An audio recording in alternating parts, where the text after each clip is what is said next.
일본의 아이돌 그룹 SKE48에서 졸업한 야마다 주나 씨가 올해 12월 2일에 사기죄로 징역 1년 6개월, 집행유예 4년의 판결을 받았습니다. 일본 아이돌 출신 연예인이 사기로 형을 받게 되었다는 내용은 상당히 충격적이었는데요. 외환 시세 가격 변동을 예측해서 투자하는 바이너리 옵션의 리딩 명목으로 여러 남성에게서 현금 250만 엔을 착취한 혐의입니다. 그래서 일본에서는 졸업한 아이돌들의 세컨드 커리어 문제가 주목을 받고 있는데요. 많은 분들이 아시겠지만 일본 아이돌들은 졸업이라는 걸 합니다. 일정 시기가 되면 졸업시키고 더 어린 피를 수혈하는 시스템을 통해서 그룹 자체는 계속 존속시키면서 그를 구성하는 멤버의 나이도 거의 일정하게 유지하는 시스템으로 보이는데요. 한국인 입장에서 보면 좀 신기한 시스템입니다. 우리나라의 경우 소녀시대도 데뷔한 지 오래되었고 그래서 각자 본인들의 커리어를 가수에서 더 넓은 방향으로 확장시키고는 있지만 여전히 그들은 소녀시대이고 그 큰 틀은 유지한 상태에서 각자의 활동을 늘려가고 있죠. 일본에서도 그런 케이스가 없는 건 아닙니다. 스마비라던가 아라시 같은 오래된 아이돌들이 있죠. 하지만 특히 멤버 수가 많은 그룹들은 계속해서 졸업을 시키고 어린애들을 추가하는 형태가 지속되고 있는 것 같은데요. 좀 찾아보니까 이 졸업이라는 것이 진정한 연예인이 되는 관문 같은 것으로 해석이 되기도 한다고 합니다.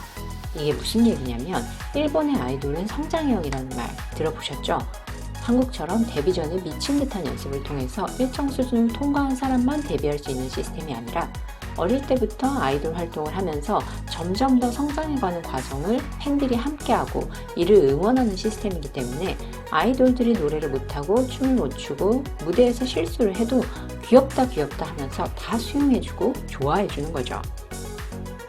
그런데 졸업이라는 것은 그 성장에서 졸업을 해야 된다는 뜻이라는 겁니다. 그래서 졸업 후부터는 실력으로 승부를 해야 되고 실력이 없어서 도태되는 사람들은 그냥 사라지게 되는 시스템이라고 합니다. 그래서 아이돌을 졸업한 후에 사라지는 사람들이 상당히 많은데요. AKB48 출신 나카니시 리나가 AV 배우로 전향하면서 일본 사회에 엄청난 충격을 준 적이 있었죠.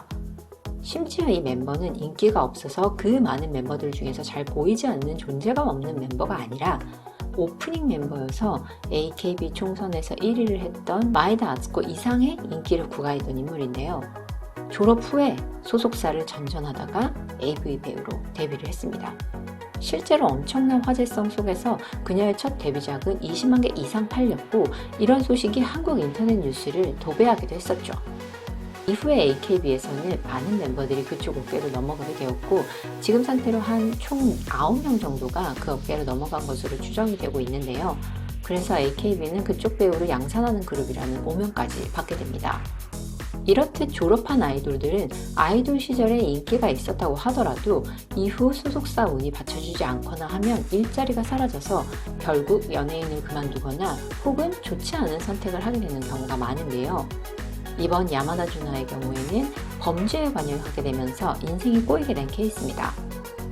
그녀는 친구로부터 소개를 받아서 본인도 실은 이 사기 그룹에게 정보를 샀고 그 정보를 사는데 대부업체에서 돈을 빌려서 아직도 그 빚이 남아있다고 본인도 피해자라고 주장을 했고요. 그리고 사기 사건에 관여한 것에 대해서는 이상하다는 생각에 그만두고 싶기는 했지만 보복이 두려웠다고 말하며 한 번 그만뒀는데 다시 불려가서 함께하게 되었다고 설명했습니다. 그리고 계약을 성사시키지 못하면 엄청난 질책을 받게 되기 때문에 무서워서라도 무조건 계약을 성사시켜야 했다면서 공범들의 강요에 의해서 어쩔 수 없이 저지른 일이라고 항변했죠. SKE 팬들은 이 일에 대해서 좀 안타까움을 드러내고 있다고 하는데요. 그 이유는 그녀가 졸업한 2달 후에 SKE의 소속사가 AKS에서 제스트로 변경이 됩니다.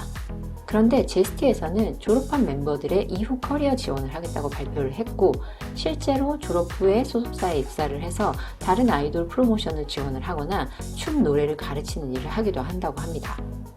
그러니까 2달만 더 늦게 졸업을 했다면 제스트에서 일할 수 있었을 텐데 그런 지원이 없는 상태에서 졸업을 해서 사기 집단의 유혹에 쉽게 넘어가는 것 아니냐라는 안타까움이었죠. 물론 2달만 늦게 졸업했어도 이런 일이 생길 가능성은 낮았겠지만 생활이 힘들다고 해서 모든 사람들이 범죄에 손을 대는 건 아니기 때문에 결국 자신의 책임이라고 해야겠죠. 그런데 아이돌이 이런 문제를 일으키니 또 일부에서는 손절하는 분위기가 생기는지 야마다 주나가 한국인이라는 소문이 돌았나 봅니다. 그런데 어떤 블로거가 한국인이라는 소문이 있어서 찾아본 결과 그냥 일본인이었다. 한국 여행을 하고 SNS에 올린 적이 있었고 그녀가 한국을 좋아하다 보니 이런 소문이 돈 것 같다라는 결론을 내렸죠. 그리고 이번 사기 사건이 한국 언론에도 보도되었다는 사실도 한국인이라고 오해한 이유였던 것 같은데요. 그렇게 치면 미국에 진출한 사실을 수많은 한국인들이 알게 된 아라씨 역시 그 전 멤버가 한국인이라는 소리를 들어야 되는 건 아닐까요? 자신들이 싫은 것은 다 한국 거라고 말하는 습관 좀 먼저 버렸으면 좋겠습니다.